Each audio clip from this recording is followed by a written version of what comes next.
Kolkata rape murder case में supreme court में सुनवाई। जी हां, आज सबकी नजरें न सिर्फ बंगाल कोलकाता बल्कि पूरे देश की नजरें देश की सबसे बड़ी अदालत पर होंगी। सुप्रीम कोर्ट में आज इस मामले की सुनवाई होगी। वो केस, वो मामला, वो जघन्य वारदात जिसने पूरे देश को हिलाकर रख दिया, आज उसकी सुनवाई सुप्रीम कोर्ट में होने जा रही है। सुबह 10:30 बजे का वक्त मुकर्रर किया गया है सुप्रीम कोर्ट की तरफ से और खुद सीजेआई डी.वाई. चंद्रचूड़ की अध्यक्षता की बेंच में इसकी सुनवाई होने जा रही है। मामले पर सुप्रीम कोर्ट ने खुद स्वतः संज्ञान लिया है। सुओ मोटो लेकर इस अहम मामले की सुनवाई होने जा रही है सुप्रीम कोर्ट में। और पूर्व प्रिंसिपल को नोटिस भेजेगी कोलकाता पुलिस। संदीप घोष पर पीड़ित की पहचान उजागर करने का आरोप है। पूर्व प्रिंसिपल से पूछताछ कर सकती है पुलिस। और देखिए, आरजीकर हॉस्पिटल के पूर्व प्रिंसिपल संदीप घोष के खिलाफ भ्रष्टाचार का मामला दर्ज हुआ है। कोलकाता पुलिस ने एफआईआर दर्ज की है और इस एंगल से भी पूरे मामले की जांच की जा रही है। जितेंद्र शर्मा हमारे साथ इस वक्त जुड़े हुए। जितेंद्र, जिस तरह से अब संदीप घोष पर एक के बाद एक कार्रवाई हो रही है, किस तरह की मुश्किलें संदीप घोष की बढ़ती नजर आ रही है? क्योंकि सीबीआई के दौरान चली रही है, लेकिन कोलकाता पुलिस के रडार पर भी आ चुके हैं संदीप घोष। जी बिल्कुल, देखिए, पहली एफआईआर संदीप घोष के खिलाफ दर्ज हो चुकी है। कोलकाता पुलिस की तरफ से एफआईआर दर्ज की गई है। साथ ही जो आरोप लगातार संदीप घोष के ऊपर लग रहे थे अस्पताल में तमाम अनियमितताएं बरतने के, इसके अलावा उनके ऊपर आरोप ये भी था कि उन्होंने जो मृतका है उसकी जो पहचान है उसको उजागर किया, उसमें भी उनको नोटिस सर्व किया गया। तो फिलहाल ये कहा जा सकता है कि अब संदीप घोष की जो मुश्किलें वो बढ़ सकती है, क्योंकि उनके खिलाफ भ्रष्टाचार की धाराओं के अलावा धारा 420 और इसके अलावा 120B का भी इस्तेमाल किया गया है, यानी कि साजिश रचने तक का उनके ऊपर आरोप लगाया गया है। तो फिलहाल अब जल्द कोलकाता पुलिस की कोशिश होगी कि रिमांड सीख करे कोर्ट से और रिमांड पर लेकर आगे की पूछताछ संदीप घोष से करे। फिलहाल संदीप घोष से लगातार सीबीआई पूछताछ कर रही है। जी शुक्रिया जितेंद्र आपका इस जानकारी के लिए। तो संदीप घोष अब कोलकाता पुलिस के रडार पर। और इस वक्त की अहम खबर, कोलकाता रेप मर्डर केस पर सूत्रों के हवाले से राहुल गांधी की पोस्ट से ममता बनर्जी नाराज हैं। कांग्रेस के 2 बड़े नेताओं से फोन पर नाराजगी जताई गई है। ये सूत्रों के हवाले से अहम खबर हमें मिल रही। राहुल गांधी ने दरअसल सोशल मीडिया पर एक पोस्ट किया था इसी मामले को लेकर। कांग्रेस पार्टी ने कहा राहुल ने सियासी हमला नहीं किया, ये सोर्सेज हमें बता रहे हैं। लेकिन जो पोस्ट इस मामले को, इस केस को लेकर राहुल गांधी की तरफ से की गई, उससे ममता बनर्जी पश्चिम बंगाल की मुख्यमंत्री नाराज बताई जा रही हैं। ये खबर सामने आ रही है। तो कोलकाता रेप मर्डर केस में ममता वर्सेस राहुल का एंगल भी अब दिख रहा है, क्योंकि ममता बनर्जी सोर्सेस के हवाले से इस पर विरोध जताती नजर आ रही हैं। कुमार विक्रांत हमारे साथ इस वक्त हमारे संवाददाता जुड़ चुके हैं। कुमार, क्या बातें निकलकर सामने आ रही है? ममता बनर्जी ने क्या नाराजगी जताई है, किनको फोन किया है, क्या कहा है राहुल गांधी के पोस्ट को लेकर? देखिए, कोलकाता की घटना के बाद लगातार बीजेपी हमलावर थी कि राहुल गांधी उस पर कुछ बयान नहीं दे रहे, ट्वीट नहीं कर रहे, जिसके बाद राहुल गांधी ने एक ट्वीट किया जिसको लेकर ममता बनर्जी काफी नाराज हो गई। और जो नेता ममता बनर्जी और कांग्रेस के बीच में, कांग्रेस के 2 बड़े नेता जो पुल का काम करते थे, उनको खुद ममता बनर्जी ने फोन करके कहा कि जिस तरीके से ट्वीट किया गया है ये ठीक नहीं है, ये नहीं चलेगा। नेताओं ने अपनी ओर से सफाई दी कि राहुल गांधी ने कोई सियासी हमला नहीं किया है, लेकिन ममता बनर्जी सुनने को कतई तैयार नहीं थी। ऐसे में जो इंडिया गठबंधन की बात की जाती है उसमें एक रार की बात सामने एक बार फिर आई है, क्योंकि ममता बनर्जी नेताओं की बात संतुष्ट नहीं थी और उन्होंने अपनी नाराजगी कांग्रेस के 2 बड़े नेताओं को जाहिर कर दी।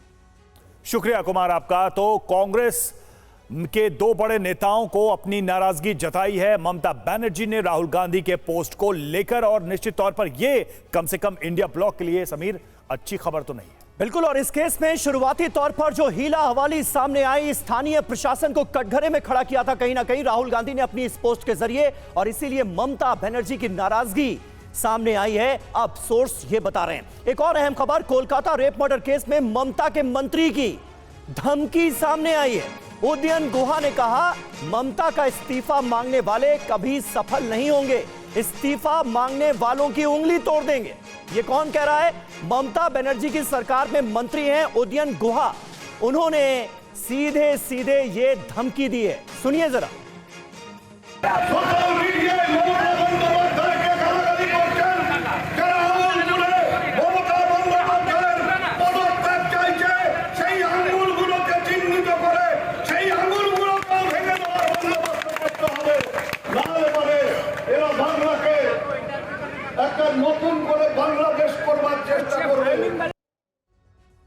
और कोलकाता रेप मर्डर केस में टीएमसी सांसद की धमकी। टीएमसी सांसद अरूप चक्रवर्ती ने कहा सरकार पर दाग लगाने की कोशिश न करें। अरूप चक्रवर्ती का बयान, दाग लगाने की कोशिश की हाथ मरोड़ देंगे। तो इस तरह की धमकियां देखिए टीएमसी के बड़े चेहरों की तरफ से, बड़े नेताओं की तरफ से आ रही। क्या कहा उन्होंने, आइए सुनते हैं। ममता बंदोपाध्याय জনগণের আশীর্বাদ নিয়ে, জনগণের ভালোবাসা নিয়ে তিনি দ্বিতীয়বারের মতো বাংলার মুখ্যমন্ত্রী হয়েছেন। তার গায়ে কালি লাগানোর চেষ্টা করবে না, হাতটা মুচড়ে দেবে তৃণমূল করবে না। আপনারা প্রতিবাদ করুন, কোনো আপত্তি নেই, কিন্তু দয়া করে রোগীদেরকে বঞ্চিত করবেন না। গোবিন্দনগর মেডিকেল কলেজে বিনা চিকিৎসায় রোগীরা যদি মারা যেতে শুরু করে, যদি আপনারা চিকিৎসা না হন, আপনাদের বিরুদ্ধে জনরোষ তৈরি হবে। গ্রামের মানুষ দৌড়ে আসবে হাসপাতালে হাসপাতালে, তখন কিন্তু আমরা রক্ষা করতে পারবো না। তাই আপনাদেরকে করজোড়ে নিবেদন করে বলতে চাই।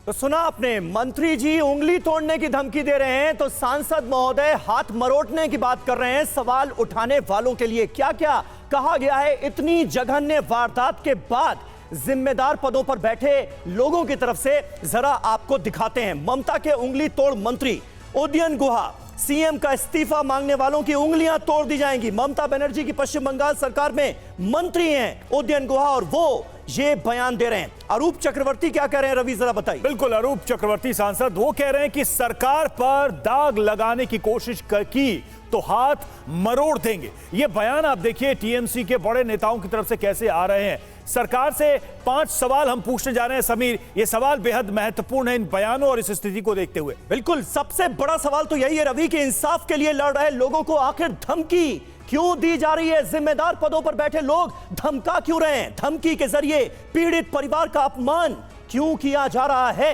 यह भी बड़ा सवाल है। क्या धमकी अपराध पर पर्दा डालने की कोशिश है।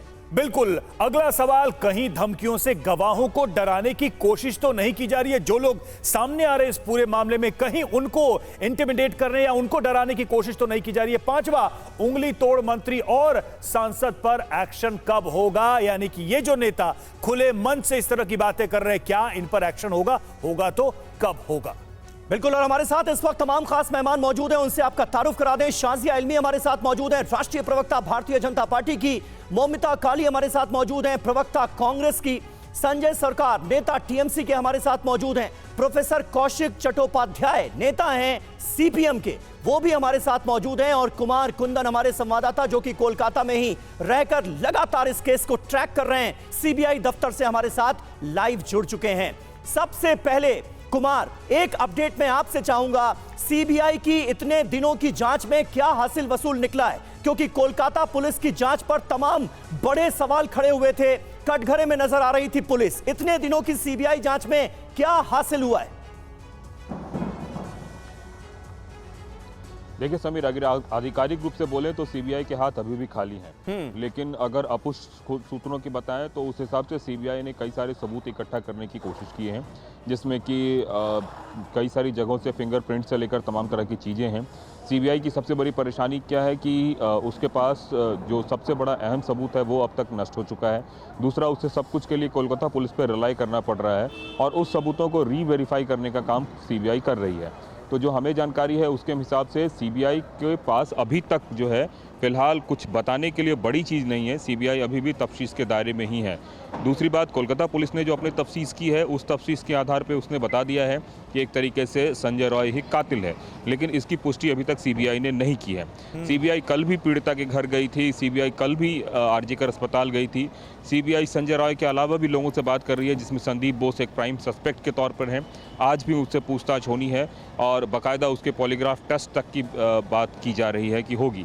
सीबीआई संजय राय का भी साइकोमेट्रिक टेस्ट कर चुकी है और पॉलीग्राफ टेस्ट की बात हो रही है। आज संभवतः उसके पॉलीग्राफ टेस्ट की भी बात हो। इस वक्त हम सीबीआई दफ्तर में ही मौजूद हैं और आपको हलचल दिख रही होगी सुबह से ही यहाँ पे कर्मचारियों का और इसके अलावा सुरक्षा से जुड़े हुए लोगों का और सबका आना जाना शुरू हो गया है। सीबीआई के आला अधिकारी भी इस वक्त पहुंच चुके हैं दफ्तर, और इसमें एक नया नाम सीबीआई के ऑफिसर में जो सीमा पहुजा का जुड़ा है, जिनके बारे में कहा जाता है कि वो काफ़ी ज़्यादा प्रोमिनेंट जो केसेस हैं उनको सॉल्व किया है। तो एक तरीके से बेस्ट टीम सीबीआई की काम कर रही है, ऐसा दावा किया जा रहा है। लेकिन ये सब तब तक एक तरह से कह सकते हैं नाकाफ़ी है जब तक कि कातिल न पकड़ा जाए और यह न पता चले। बिल्कुल सही बात है, बिल्कुल सही बात है। और संजय रॉय के अलावा भी क्या कोई शख्स इस वारदात में शामिल था? क्या आरोपी, जो मुख्य आरोपी जिसका बार बार जिक्र हो रहा है, उसके अलावा भी कोई इस जघन्य वारदात में शामिल था? यह सवाल अभी भी सवाल बना हुआ है। शाजिया इल्मी हमारे साथ मौजूद हैं। शाजिया जी, मैं आपसे जानना चाहूंगा, एक तो जो बयानात सामने आ रहे हैं उस पर आपकी टिप्पणी।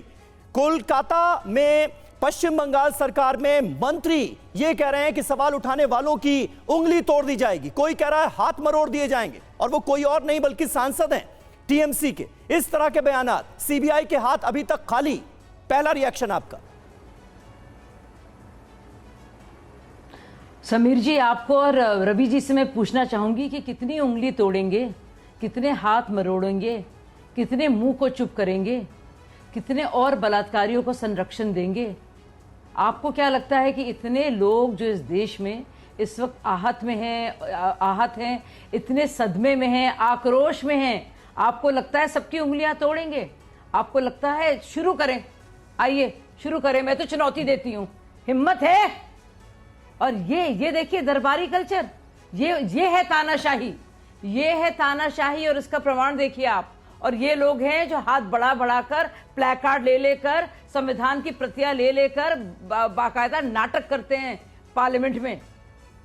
और कितने, आप सोचिए पूरे देश में आवाज आ रही है अभी भी, मतलब हर जगह होते हैं रेप। देखिए बहुत हमारे लिए, हम सब के लिए डूब बढ़ने की बात है ये, हर एक राज्य में होते हैं, मैं उससे इनकार नहीं कर रही हूं। लेकिन आपने कभी पहले ऐसे सुना है कि किस तरह से संरक्षण दिया जा रहा है, राजनीतिक शय दी जा रही है, सबूत मिटाए जा रहे हैं, उस बच्ची के माँ बाप की जरा सी फिक्र नहीं है। मतलब दिल दहलाने वाली घटना है ये, रूहें कांप जाए लोगों की सुन सुनकर कि क्या हुआ है। और अभी भी ममता बनर्जी बजाय ये कि माफी मांगे फौरन फौरी तौर पर इस्तीफा दें, उनके जो सारे सांसद हैं मिलकर एक गुट बनाकर डरा धमका रहे हैं, प्रोटेस्टर्स को धमका रहे हैं, लोगों को धमका रहे हैं।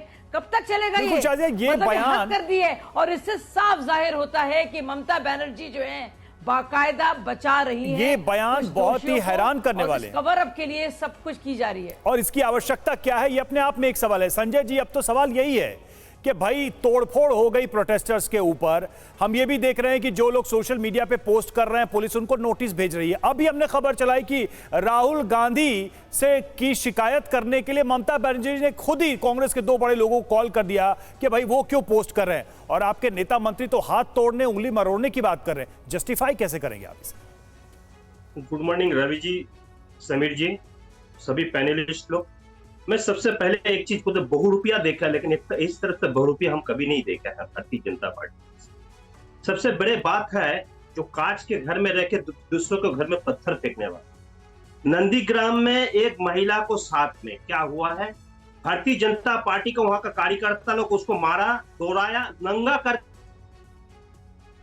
रास्ता में घुमाया गया, तालिबानी शासन का रूप दिखे, ये देख नहीं पा रहे हैं, बहुरूपिया करना है। अच्छा आप बताइए, आज कल और परसों में कितना घटना, रोहतास में एक डॉक्टर के ऊपर बलात्कार का केस हुआ। नहीं, हम कलकत्ता का बात कर, आपको बहुरूपिया का दिखा रहा ना। आप सुनिए ना, नहीं बोला, आप बोलेंगे तो हम भी बोलने नहीं देंगे, फिर दिक्कत हो जाएंगे। बोलिए, और दूसरे नंबर बात है, मुरादाबाद में कल घटना नहीं घटा क्या? मुरादाबाद में घटना घटा नहीं है क्या? लेकिन सबसे बड़े बात है, हम 4-5 सवाल आप जो किए हैं उस सवाल का जवाब देता है। सीबीआई जब से केस हाथ में लिए कितना आरोपी को पकड़ा है, अंतिम तक पहुंच पाया है अभी तक। अभी जितना सीबीआई और ईडी को केस हमने देखा, अभी तक सही तरफ से कॉन्विक्टेड किसी को भी कर नहीं पाए। नंबर 2, पीड़ित का बाप माता पिता बोल रहे हैं हम दीदी के ऊपर भरोसा, दीदी का जांच के ऊपर हमको भरोसा था और अभी भी मेरा दीदी को पूरा भरोसा है। अगर वो रिकॉर्ड चाहिए तो वो ब्रीफ भी आपको दफ्तर में हम आपको भेज देंगे। पीड़ित का बाप माता पिता जो है वो बोल रहे हैं, उसका मतलब क्या है। और सबसे बड़े बात है, कल भी एनसीआरबी के रिपोर्ट में बोला जा रहा है बंगाल सबसे सुरक्षित है महिला के लिए। हर 16 मिनट के अंदर एक बलात्कार होता है। एनसीआरबी का रिपोर्ट है, कल का रिपोर्ट है, मेरा रिपोर्ट नहीं है, मैं आपको बताना चाहता हूँ। और जो घटना घटा अति निंदनीय घटना घटा है और दीदी इसको अंतिम तक पहुंचने के लिए पूरा कोशिश कर रही है। संजय जी, उंगलियां किसकी तोड़ने जा रहे हैं आप लोग? हाथ किसके मरोड़ने जा रहे हैं? ये मैंने पूछा आपसे। नहीं, हम आपको जवाब दे रहे हैं। जवाब हम आपको तो सही तरफ। ये जो आंकड़े दे रहे हैं वो हमारे पास भी हैं, ठीक है, मैं मानता हूं कि वो आंकड़े हैं, लेकिन ऐसे माहौल में जब इतना संवेदनशील मामला है, सभी दुखी हैं, देश भर के लोग, आपके नेता मंत्री खुल्लम मंच से ऐसी बातें कर रहे हैं, आप उस पर बोलना नहीं चाहते? नहीं, हम बोलना चाहते हैं। हम मंत्री हैं, एक सांसद हैं, बड़े रिस्पेक्टेड लोग हैं, बड़े लोग हैं आपकी पार्टी के।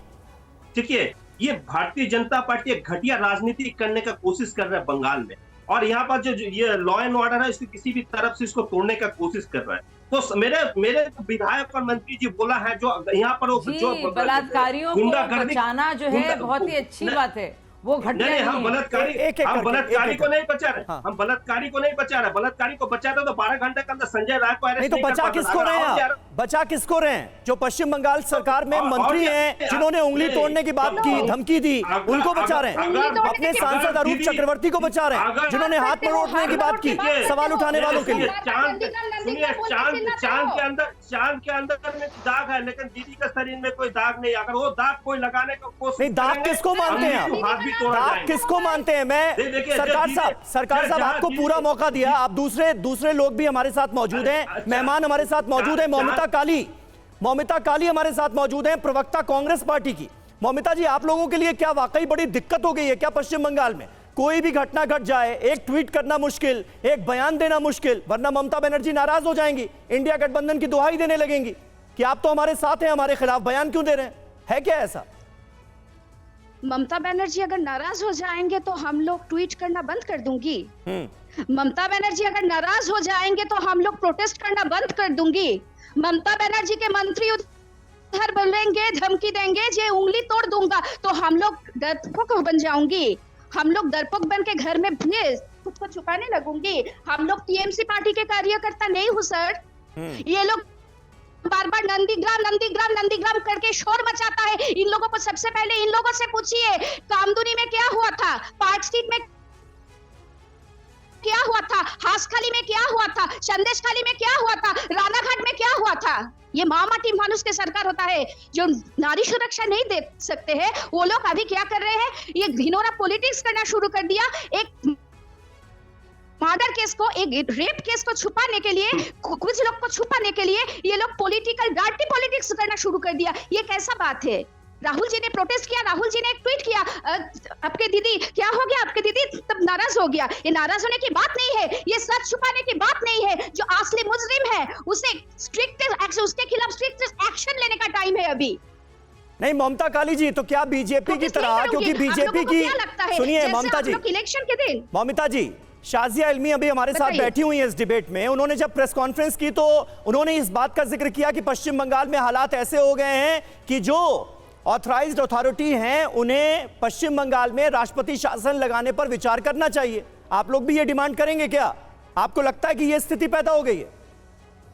अभी इसी हालत में जैसे भी हो, जो अल्टीमेट कल्प्रिट जो है, जो असली मुजरिम है, सबके सामने उसे एक्सपोज करना जरूरी है। ये जैसे ये जो अभी बंगाल में जो हालात चल रहा है, पूरा देश में, पूरा बंगाल में, अली गली में हुंकार चल रहा है, वी वांट जस्टिस। तो आप कह रहे हैं कि न्याय मिलना चाहिए, असली गुनहगार सामने आना चाहिए, पहली प्राथमिकता ये है। गुनहगार को सामने आना चाहिए, लेकिन प्रोफेसर कौशिक चट्टोपाध्याय करना चाहिए। लेकिन एक बात आप लोगों को हमेशा याद रखना चाहिए, ममता बनर्जी नाराज हो गए, ममता बनर्जी के पार्टी, ठीक है, वो नाराजगी जाहिर कर रही है भाई, वो और उनके नेता नाराजगी जाहिर कर रहे हैं, हमने उनकी बातें दिखाई हैं और वो ऑन रिकॉर्ड है। प्रोफेसर कौशिक चट्टोपाध्याय, नेता सीपीएम, हमारे साथ जुड़े हुए हैं। कौशिक जी, बड़ा सवाल यह है कि अभी तक जिस तरह से वेस्ट बंगाल सरकार ने इसको इन्वेस्टिगेशन को कंडक्ट किया, इसमें कोऑपरेट किया जो वो कह रहे हैं, और उन्होंने भरसक कोशिश की, क्या वो इस न्याय प्रक्रिया में बाधा डाल रही है या फिर उसको आगे बढ़ा रही है? आप कैसे देखते हैं इसे? क्योंकि एक तरफ जांच चल रही है, दूसरी तरफ ऐसे आरोप लग रहे हैं, इस तरह के बयान भी सामने आ रहे हैं नेताओं के, बड़े अग्रेसिव हैं टीएमसी के नेता टॉप से बॉटम तक। देखिए, पहले एक TV9 का प्रोग्राम पर हमने बोला है जे ये कामदुनी और पार्क स्ट्रीट ये तो हर स्टेट में, हर डिस्ट्रिक्ट में चल रहा है। कोई मीडिया में आ रहा है, कोई नहीं आ रहा है। You can visit every district, you can find the situation. Bardhaman में भी हुआ है, तो हर डिस्ट्रिक्ट में ये हो रहा है। ये आधा फैसिस्ट रेजिम चल रहा है। पीपल का वॉइस रेज करने का बाधा अभी आरोप हुआ है। यहाँ पर डेमोक्रेसी नहीं है। जो बोल रहा है उसको अरेस्ट कर रहा है, लाल बाजार पर उसको तलब किया जाए। We want justice. वो जो मुख्यमंत्री जिसको पीछे में रखते हैं, हम उसको सामने आने के लिए बोल रहा हूं। ये हेल्थ, एजुकेशन, ये तो सब कुछ वेस्ट बंगाल का शेष हो गया ना, लास्ट हो गया, पूरा लास्ट हो गया। तो क्या चल रहा है ये वेस्ट बंगाल में? ये डेमोक्रेटिक सिचुएशन है क्या? हम नहीं जानते हैं। ये टीवी प्रोग्राम के बाद हमको अरेस्ट करेगा या नहीं करेगा, ये हम नहीं जानते हैं। ऐसा आप क्यों कह रहे हैं? देश में या बंगाल में लोकतंत्र, अपनी बात कहने का सबको अधिकार है। संविधान की रक्षा की शपथ संसद में सबने खाई थी, सारे नेताओं ने खाई थी, फिर आप ऐसा क्यों कह रहे हैं कि आप आपत्ति दर्ज करेंगे तो गिरफ्तार हो जाएंगे? लोगों ने क्या बोल रहा है, जो बोलेगा उसका आंगुल तोड़ेगा, माथा तोड़ेगा। क्या चल रहा है? We have right, human rights. We can protest. बिल्कुल, for the people. बिल्कुल, राइट टू प्रोटेस्ट सबके पास है और अपनी बात रखने का अधिकार इस लोकतंत्र में सबके पास है। चट्टोपाध्याय जी, लेकिन आप ये बड़ी बात कह रहे हैं कि आप टीवी पर आकर जो कुछ बोल रहे हैं ममता सरकार के खिलाफ या स्थानीय प्रशासन के खिलाफ, इसके बाद आपकी भी गिरफ्तारी हो सकती है। लोकतंत्र बचा नहीं है पश्चिम बंगाल में। सरकार साहब, मैं आता हूं आपके पास, ये एक इंपॉर्टेंट बात कही है, मैं आपसे जवाब, ठीक है, मैं आपसे जवाब इसका लूंगा, लेकिन इस बीच एक अहम खबर आ रही है सर। उपराष्ट्रपति जगदीप धनखड़ से पश्चिम बंगाल के राज्यपाल की मुलाकात हुई है। करीब आधे घंटे दोनों की मुलाकात ये चली और अभी भी ये मुलाकात जारी है। दिल्ली में जगदीप धनखड़ और सीवी आनंद बोस, जो कि पश्चिम बंगाल के राज्यपाल हैं, उनकी मुलाकात हुई है।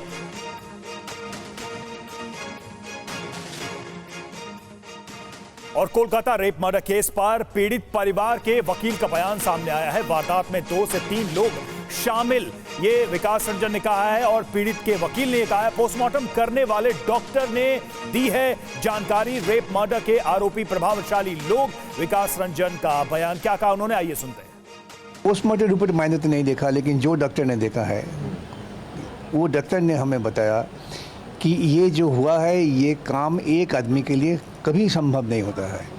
इसके पीछे ज़रूर 2-3 आदमी थे। चीफ मिनिस्टर पहले से चिल्ला रहा है कि हम जो दोषी उसको पकड़ लिया। एक सिविक वॉलंटियर, सिविक वॉलंटियर कौन है? सिविक वॉलंटियर टीएमसी कैडर है। वो इतना वो प्रभावशाली वहाँ पर थे कि पुलिस के ऊपर चलता था वो। तो देखिए, ये थ्योरी लगातार सामने आ रही है और इसे लेकर बार बार सवाल उठ रहे हैं इस जघन्य वारदात के सामने आने के बाद कि कहीं ऐसा तो नहीं कि इस वारदात में कई लोग शामिल हैं। जो मुख्य आरोपी संजय रॉय है, उसके साथ भी कुछ लोग शामिल हैं क्या इस वारदात में? वकील ने जो बातें कही हैं वो इंपॉर्टेंट है। पीड़ित परिवार के वकील क्या कह रहे हैं ये देखिए। ये काम एक आदमी नहीं कर सकता, ये उनकी तरफ से कहा गया है। इसके पीछे जरूर 2 से 3 लोग थे, ये उनका आरोप है। अब कुछ सवाल भी हैं जिस पर गौर करना जरूरी है। पहला सवाल, मुख्य आरोपी संजय रॉय के साथ कौन कौन शामिल था, जो कि बहुत बेसिक सवाल है इस तरह के क्वेश्चन, इस तरह की आशंकाओं के बाद। दूसरा, क्या किसी के इशारे पर वारदात को अंजाम दिया गया? कोई पर्दे के पीछे से इंस्ट्रक्ट कर रहा था या फिर मिली भगत थी, उसकी प्लानिंग थी? तीसरा, क्या संजय रॉय सिर्फ मोहरा है, असली चेहरा कोई और है? जी हां, क्या सबूतों के छेड़छाड़, बड़े चेहरे को छिपाने की कोशिश थी? जो सबूतों के साथ छेड़छाड़ हुई है, इसके चलते कहीं कुछ बड़े चेहरों को छिपाने की, उन्हें बचाने की कोशिश तो नहीं हो रही? संदीप घोष से पूछताछ से क्या पूरा सच सामने आएगा? क्योंकि संदीप घोष जो कि पूर्व प्रिंसिपल हैं आरजीकर हॉस्पिटल के, उनसे सीबीआई की टीम भी पूछताछ कर रही है। शाजिया जी, इस मामले में हम देख रहे हैं सियासत भी जमकर होती नजर आ रही है। संजय रॉय, जिसे कोलकाता पुलिस ने अरेस्ट किया, अभी सीबीआई की कस्टडी में है, उससे पूछताछ चल रही है और सभी इन्वेस्टिगेटिव एजेंसी ने अभी तक तो उसे ही मुख्य आरोपी माना है। लेकिन जब ये सवाल सियासतदानों की तरफ से भी बार बार उठाए जाते हैं कि भाई जो असल गुनहगार हैं वो कहीं बच ना जाएं, तो ऐसे में इसका फायदा कहीं अगर जो मुख्य आरोपी है अभी संजय रॉय, जिसके ऊपर तमाम आरोप लगे हैं, वो इन तमाम बयानों को खुद को बचाने के लिए ढाल के तौर पर तो इस्तेमाल नहीं कर लेगा?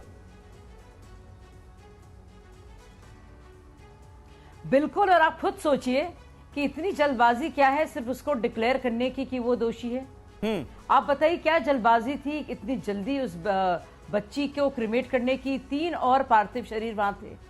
मैं लाश शब्द का इस्तेमाल नहीं करना चाहती, मुझे तकलीफ होती है कहकर। और आप खुद सोचिए, अब मैं आपको बताऊं, गला घोटकर, हर कॉलर बोन को तोड़कर, 16 बाहरी जो हैं तौर पर शरीर पर चोट के घाव के निशान हैं, 9 अंदरूनी चोटें हैं। और आज सुप्रीम कोर्ट की इस पे हियरिंग है। मतलब आप बर्बरता तो देखिए, और फौरन आप देखिए किस तरह से सबूतों को नष्ट किया जाता है। पहले कहा जाता है कि ये सुसाइड है, माँ बाप को अलग थलग रखा जाता है, ये डिक्लेयर करने की कोशिश होती है, हमने दोषी को पकड़ लिया, दोषी को पकड़ लिया। रेनोवेशन शुरू हो जाता है, किस तरह से सर्वर रूम में जाकर जो फुटेज है उसे डिलीट करने की कोशिश की जाती है, यानी कि मामला जल्दी से रफा दफा हो। और अब देखिए, आप राहुल गांधी तक को तो हड़का रही हैं, वो आम इंसान क्या होगा? वो तो हड़काने की उस्ताद हैं। और अभी भी कह रही हैं, अभी भी आप रेजिग्नेशन पत्र या त्याग पत्र तो आप छोड़िए, अभी भी अपने लोगों से मतलब दादागिरी करा रही हैं। दीदी की दादागिरी ना ज्यादा चलेगी नहीं, और उन्होंने हदें पार कर दी हैं। उस बच्ची के माँ बाप को जब सुनते हैं, आपने वकील का भी सुनाया हमको, वो भी कह रहा है कि आप एक दोषी कह रही हैं, डिक्लेयर कर रही हैं। क्यों? कौन वो लोग हैं रसूख वाले? कौन है वो बदमाश और राक्षस? अब मुझे लगता है अगर कोई राक्षस होता भी तो शर्मसार महसूस संजय सरकार इस पे कुछ कहना चाहेंगे? संजय जी, लोगों से साथ ही आप बताइए कौन है वो लोग, कौन है वो लोग? और सुनिए, सुखेंदु जो उनके टीएमसी के सांसद हैं, उनको शोकॉज नोटिस दे दिया जाता है। बाकायदा इतनी ज्यादा हड़कम मची है कि जो लोग खबरें दे रहे हैं उनको पकड़ा जाता है। और आप खुद सोचिए, एक ध्रुव राठी नाम के एक प्रचारक है इनके, वो बाकायदा नाम जो है दे देते हैं उस बच्ची का, बाद में हटाना पड़ता है उनको ट्वीट। ये कई सारी चीजें हैं और यही वजह है कि शाजिया, यही वजह है कि सरकार से सवाल पूछे जा रहे हैं। और संजय सरकार, टीएमसी के नेता हमारे साथ जुड़े हैं, इसलिए उनसे भी हम सवाल रख रहे हैं। एक तो आप जवाब दीजिए शाजिया अल्मीकर, दूसरा ये कि जो इस पूरे मामले में एक्स प्रिंसिपल पर कोलकाता पुलिस ने अपनी एक नई जांच शुरू की है। 2021 से करप्शन के मामले की जांच शुरू की गई। मैं हैरान हूं, एक लेडी डॉक्टर, निर्दोष डॉक्टर के साथ इतना जघन्य अपराध हुआ, अचानक से सरकार को याद हो जाता है कि अरे इस प्रिंसिपल के करप्शन की भी जांच करनी है और एफआईआर लॉन्च करो। ये आइडियाज कहां से सरकार को अचानक से आ रहे हैं? क्या इसका भी कोई लिंक है?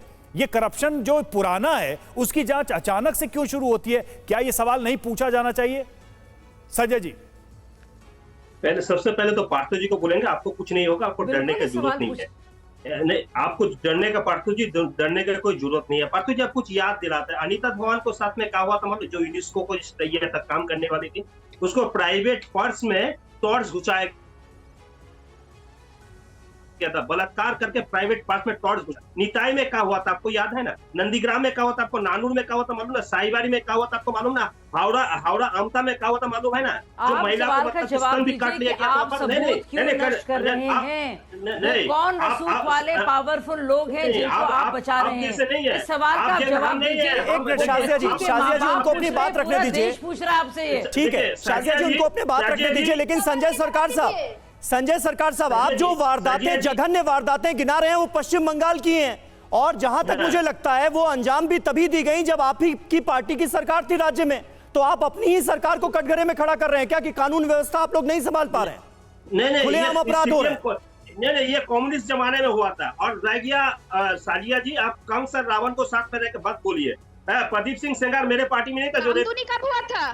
हाशखाली कब हुआ था? संदेश खाली कब हुआ था? जवाब दीजिए, पार्क स्ट्रीट कब हुआ था? मेरे पार्टी में आपके पार्टी में थे, तारिक वतन शेख मेरे पार्टी में अरे आप लोग गलती छुपाने की कोशिश क्यों करना चाहते हो? क्यों रेपिस्ट को छुपाना चाहते हो? रेपिस्ट को क्यों छुपाना चाहते हो? रेपिस्ट को क्यों छुपाना चाहते हो? अगर वो अपनी गलती के बारे आवाज उठाएंगे, पाकिस्तान में 10 साल गलती कर रहे हैं, उंगली तोड़ देंगे। ऐसे किसी की आवाज नहीं जा पाएगी। संजय जी सुनिए, अच्छा ठीक है, नहीं देखिए थोड़ा सा विषय पे आइए। संजय सरकार जी थोड़ा सा विषय पे आइए तो आपकी पार्टी की बात लोग समझ पाएंगे। मैं सिर्फ इतना कहना चाहता हूं कि ये जो जांच चल रही है, ये जो सवाल उठ रहे हैं, ये हर मामले में, हर बार, चाहे निर्भया का मामला, उत्तर प्रदेश का मामला हो, ये मीडिया ने सवाल उठाए, पॉलिटिकल पार्टी ने अपने अपने सुविधा के हिसाब से सवाल उठाए। इतनी बेचैनी टीएमसी नेतृत्व को क्यों हो रही है इन सवालों से? यही तो मैं समझना चाहता हूं। ठीक है ना, जांच होने दीजिए, आप भी करिए, सीबीआई भी करे, सच सामने आए। बेचैनी क्यों, इतना फ्रस्ट्रेशन क्यों है नेताओं में?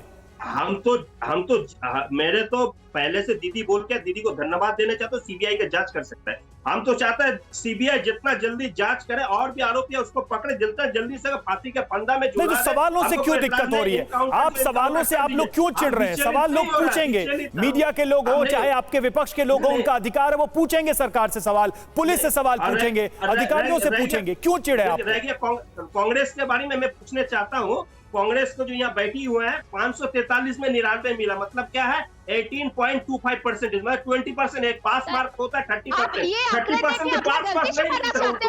लेकिन तो भी आप ये आंकड़ा उठा के आप ये मतलब करके अपना गलती छुपाना चाहते हो, अपने रेपिस्ट को छुपाना चाहते हो।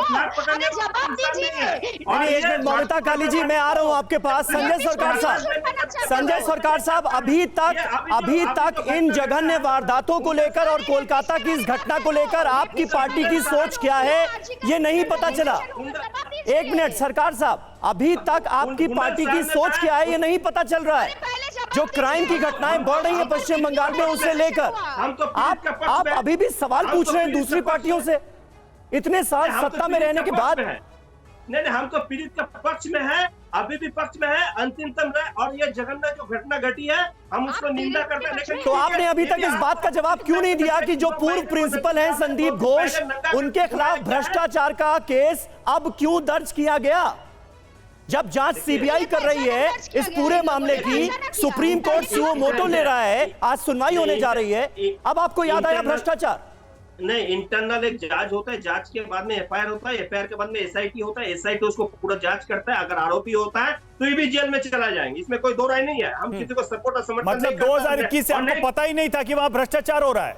करते रहेंगे, आपको पता ही नहीं था? आपको अब जाके पता चला है? आप पुलिस किसी के खिलाफ में, जब सीबीआई किसी के खिलाफ जब इन्वेस्टिगेशन करता है, प्रिलिमिनरी इन्वेस्टिगेशन करता है। अरे पुलिस आपकी है, एफआईआर दर्ज होता है, अरे पुलिस ममता सरकार की है। पुलिस आपको चार्जशीट देता है, चार्जशीट के बाद में कॉन्विक्ट होता है, कॉन्विक्टेड उसको किया जाता है। ऐसा नियम है, आप जानिए ना बहन, आप चुप कर रहे हैं, नहीं जानकारी है, जो बच्चा संगठन का इतना चिल्लाने की जरूरत नहीं आपको। ठीक है, थोड़ी देर के लिए आपको रोक रहे हैं क्योंकि इस वक्त एक अहम खबर आ रही है। आरजीकर अस्पताल में वित्तीय गड़बड़ी की जांच के लिए बाकायदा एसआईटी गठित की गई है, जिसका हम अभी जिक्र कर रहे थे। संदीप घोष से संबंधित मामलों की ये जांच करेगी। साथ ही साथ कोलकाता पुलिस अब इसकी भी जांच करेगी कि इस पूरे केस में, यानी कोलकाता की डॉक्टर के साथ जो जघन्य वारदात अंजाम दी, उसके बाद पहचान क्यों उजागर कर दी गई। संदीप घोष के खिलाफ यह मामला भी दर्ज हुआ है और भ्रष्टाचार का जो मामला है, जो फाइल है, वो भी खुलती नजर आ रही है। कुमार कुंदन हमारे संवाददाता इस वक्त हमारे साथ मौजूद हैं। कुमार, इसे लेकर क्या अपडेट अब सामने आ रही है? संदीप घोष के जो पुराने केसेस हैं उनकी भी फाइल खुलती नजर आ रही है, अब उसकी भी जांच होगी। इसके पीछे का मोटिव क्या नजर आ रहा है? और फिर अगर पहले से इस तरह के केसेस थे तो जांच के लिए इतना इंतजार क्यों किया जा रहा था? समीर, अगर स्पष्ट शब्दों में कहें तो सरकार अपनी खाल बचाने की कोशिश कर रही है। आप जरा सोचिए, 2021 से जो शख्स प्रिंसिपल था और उसके आने के बाद से तमाम तरह की गड़बड़ियां शुरू हुई हैं, जिसको लेकर समय समय पर लोग सवाल भी उठाते रहे हैं, लेकिन सरकार ने किसी भी सवाल पर कोई जवाब नहीं दिया और कुछ भी सोचा नहीं। और अब जब मामला सीबीआई को ट्रांसफ़र हुआ है, लगातार 4 दिन से इस पूरे मामले में सवाल जवाब हो रहे हैं, उसके बाद अचानक से फाइनेंशियल इरेगुलरिटीज़ को लेकर जो है एक मामला दर्ज किया जाता है। आज सुबह देबल कुमार घोष जो कि special secretary health and family welfare हैं गवर्नमेंट ऑफ कोलकाता, उन्होंने एक मामला दर्ज किया है फाइनेंशियल इरेगुलरिटीज को लेकर ताला पुलिस स्टेशन में।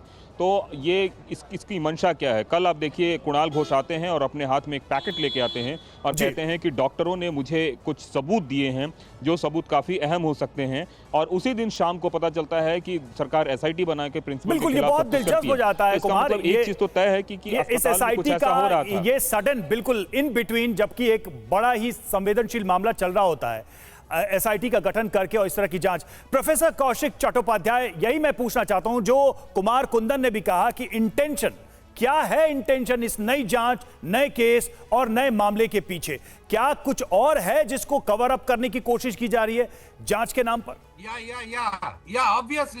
Obviously, that is the point. When CBI investigating the case and then seat was formed to construct another case. Why? This is the point. वो CBI के लिए वो उसको दिल्ली नहीं ले जा सकते, क्योंकि दूसरा केस पर उसको हम बंगाल में रखेगा। बंगाल का जेल वो दीदी का जेल है, जहां पर वो टोटल क्रिमिनल वहां पर रहते हैं, वो 5 स्टार होटल है। ठीक है, टीएमसी के अलावा जितने भी गेस्ट हमारे साथ हैं वो एक ही तरह की बात करते हुए नजर आ रहे हैं, भले ही वो अलग अलग पार्टीज को क्यों ना बिलोंग करते हो। शाजिया जी, जिस बात का जिक्र आपने भी पहले किया, क्या आपकी पार्टी का आधिकारिक रुख यही है कि पश्चिम बंगाल में जो मौजूदा सूरत हाल है उसे देखते हुए राष्ट्रपति शासन लगा दिया जाना चाहिए? यह सवाल इसलिए मैं पूछ रहा हूं क्योंकि पश्चिम बंगाल के गवर्नर आज राष्ट्रपति से, उपराष्ट्रपति से सबसे मुलाकात करने के लिए पहुंचे हैं। समीर जी, बहुत ही अजीबोगरीब और दुर्भाग्यपूर्ण स्थिति बन गई है पश्चिम बंगाल में। आप देखिए, पुलिस का पूरी तरह से अपराधीकरण है और सियासीकरण है। कोई भाई साहब अभी भी बोल रहे हैं, पुलिस का पूरी तरह से वहां पे अपराधीकरण है और सियासीकरण हो चुका है। एक नेक्सस शिकंजा बना हुआ है जिसके आगे ममता बनर्जी भी नतमस्तक हैं। यही नेक्सस उनको बार-बार जताता भी है। अगर आप देना चाहती हैं तो शासन प्रशासन के लोग शामिल हैं। जी जी, जो मेरा सवाल था राष्ट्रपति शासन को लेकर, वही पे आ रही हूं मैं, तो मुझे लगता है वही जवाब दे रही हूं मैं आपको। बिल्कुल, मुझे लगता है, मतलब मैं अपने लिए कह रही हूँ पूरे, और जितनी मैं आवाजें सुन रही हूँ कि राष्ट्रपति शासन जरूरी है, क्योंकि वहां का शासन प्रशासन पूरी तरह से ठीक है। बिल्कुल, अब देखना होगा। तो मुझे बिल्कुल लगता है जल्द से जल्द लगना हमारे पास समय कम है। शाजिया, माफी के साथ चाहेंगे रोकना आपको, देखिए समय कम है, लेकिन अब नजर रहेगी कि सीबी बोस राज्यपाल क्या रिपोर्ट देते हैं और क्या कहते हैं, उस पर भी हमारी नजर रहेगी, क्योंकि पश्चिम बंगाल को लेकर हर तरह की आवाजें आ रही हैं। और इस बीच देखिए, सरकार की तरफ से एक नई जांच भी शुरू की गई, जिसका अपडेट भी हमने आपको दिया।